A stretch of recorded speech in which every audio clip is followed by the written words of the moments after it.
Salam sukacita. Saudara, ada begitu banyak orang merindukan kelimpahan, tetapi mereka tidak tahu jalan menuju ke sana. Mari kita baca sebuah ayat di dalam Amsal 11 ayat 24-25. Ada orang yang menyebar harta tetapi bertambah kaya. Ada orang yang menghemat secara luar biasa, namun selalu berkekurangan. Siapa banyak memberi berkat, diberi kelimpahan. Siapa memberi minum, ia sendiri akan diberi minum. Amsal 19 ayat 17 berkata, siapa menaruh belas kasihan dan menolong kepada orang lemah, memiwatangi Tuhan yang akan membalas perbuatannya itu. Saudara, salah satu jalan menuju kelimpahan adalah pada waktu kita berbagi. Salah satu jalan menuju kelimpahan pada waktu saudara memperhatikan orang-orang di sekitar saudara. Mungkin ada mereka yang membutuhkan uluran tangan kita. Mungkin ada orang yang membutuhkan cinta kita. Mungkin ada orang yang membutuhkan belas kasihan kita. Saudara, hari itu saya diundang di satu tempat, di satu kebaktian untuk orang-orang kaya. Saya hari itu tidak tahu, saudara, kalau itu adalah khusus persekutuan untuk orang-orang kaya dan harus pakai kartu, harus saudara ya pakai baju tertentu. Tapi saya tahu tempatnya memang elit banget. Hari itu kami mengadakan saudara kebaktian, tapi juga makan siang bersama saudara di Grand Hyatt.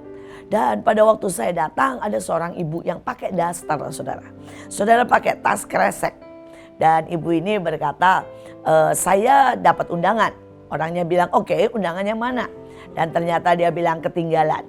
Dan pada saat itu juga orangnya bilang, maaf bu, ibu tidak boleh masuk karena ini klub tersendiri. Saudara, dan saya melihat ibu ini sedang sangat terluka. Saya tidak tahu masalahnya, tapi saya melihat ada kesedihan, ada luka. Dan saya melihat begitu menderitanya ibu ini. Akhirnya saya berkata, saya masuk dengan dia. Dia adalah bagian dari saya. Dan dia bilang, bu, peraturannya tidak boleh, ini untuk orang-orang tertentu. Saya bilang, saya pembicara. Kalau Anda tidak memperbolehkan dia masuk, saya juga nggak jadi masuk. Ya, sekarang bagaimana? Orangnya senyum-senyum, akhirnya kami masuklah. Dia duduk bersama saya dan di tengah saudara pujian, orang ini sudah nangis, saudara. Ternyata dia sedang ada dalam masalah. Dia sedang ada persoalan dengan suaminya. Saudara, dan hari itu saya melayani dia. Saudara, dia terima Yesus karena dia seorang yang Buddha. Saudara, dan hari itu dia bahkan rebah, pelepasan. Saya layani dan sampai akhirnya hubungan kami berlanjut. Sampai saudara 1 tahun. Dan tiba-tiba orang ini berkata, bu, saya minta KTP. Dan kemudian saya bilang, buat apa tante? Ya buat mau kirim sesuatu lah. Dan hari itu saya dikejutkan karena orang ini kirim mobil Kijang baru, saudara, ke rumah saya. Ternyata ini bukan orang miskin. Saudara, dia seorang kaya, sangat kaya. Dia raja pemulung, saudara. Tapi karena dia kerja bersama pemulung, dia kerja di tempat sampah. Dia mengumpulkan dan jadi agen untuk para pemulung, saudara, setor barang ke dia.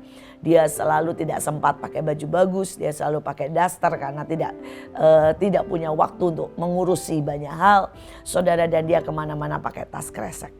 Saudara, dan hari itu saya baru tahu siapa beliau. Dan beliau menjadi teman, menjadi sahabat sampai hari ini. Beliau menghujani saya dengan banyak baju-baju bagus. Padahal dia sendiri tidak pakai.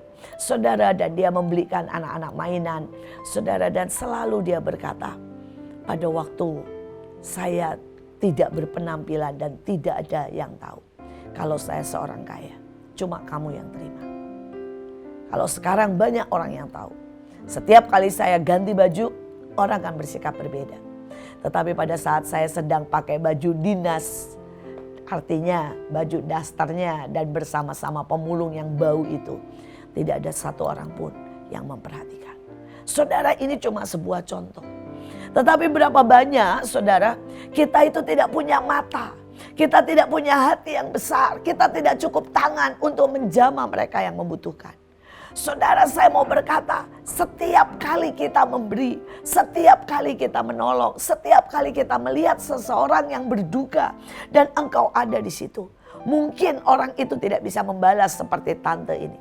Saudara, ini yang mungkin kebetulan atau sesuatu yang langka, di mana ternyata yang saya anggap pengemis, yang saya anggap pemulung dengan bau, saudara adalah seorang yang sangat kaya. Tetapi saya mau berkata, di balik itu ada Tuhan. Ada Tuhan yang memberikan cintanya. Ada Tuhan yang matanya juga selalu tertuju kepada orang miskin.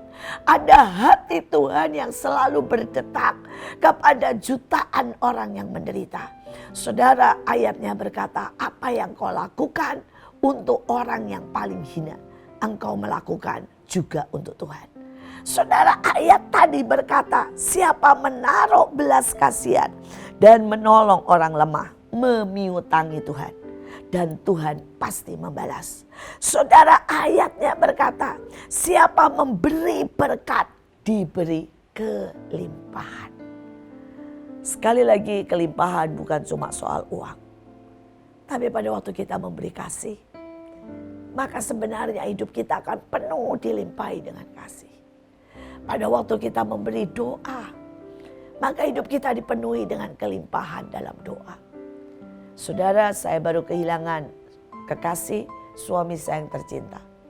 Dan pada waktu saudara, beliau dimakamkan atau hari-hari kebaktian penghiburan, ribuan orang saudara, bahkan yang lewat sosmed, lewat saudara ya HP, saudara, puluhan ratusan ribu yang memberikan perhatian, yang memberikan doa, yang memberikan cinta, yang memberikan makanan. Saudara, makanan begitu berlimpah sampai seperti pesta pernikahan. Saudara, dan semua makanan yang terbaik di seluruh Jakarta dikirim ke tempat kami.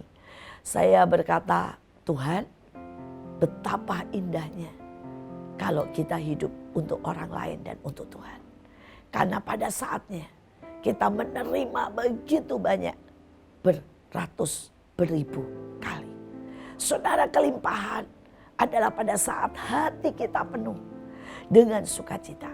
Kelimpahan adalah pada waktu kita penuh, saudara, dengan saudara-saudara di sekitar kita yang selalu memegang tangan kita dan berjalan bersama-sama sampai garis akhir. Kelimpahan adalah pada waktu keluarga besar, mungkin anak, istri, menantu, cucu bisa satu hati, sepakat dan bersama-sama melayani Tuhan. Itu semua adalah kelimpahan luxury yang luar biasa. Karena saya menemukan begitu banyak orang yang mempunyai rumah begitu besar tapi kesepian. Sampai harus minum pil tidur supaya dia bisa tidur. Saya menemukan orang yang begitu kaya tetapi tidak bisa makan. Tidak bisa saudara menikmati apapun karena dia punya kolesterol, jantung, penyakit-penyakit kronis. Dan dia harus makan cuma saudara Havermut. Saudara bayangkan, ini bukan kelimpahan, ini penderitaan. Ini sebuah jalan penuh dengan kesakitan.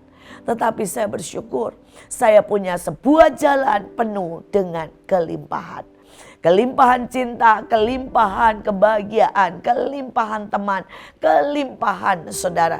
Kemenangan demi kemenangan, bahkan kemuliaan demi kemuliaan.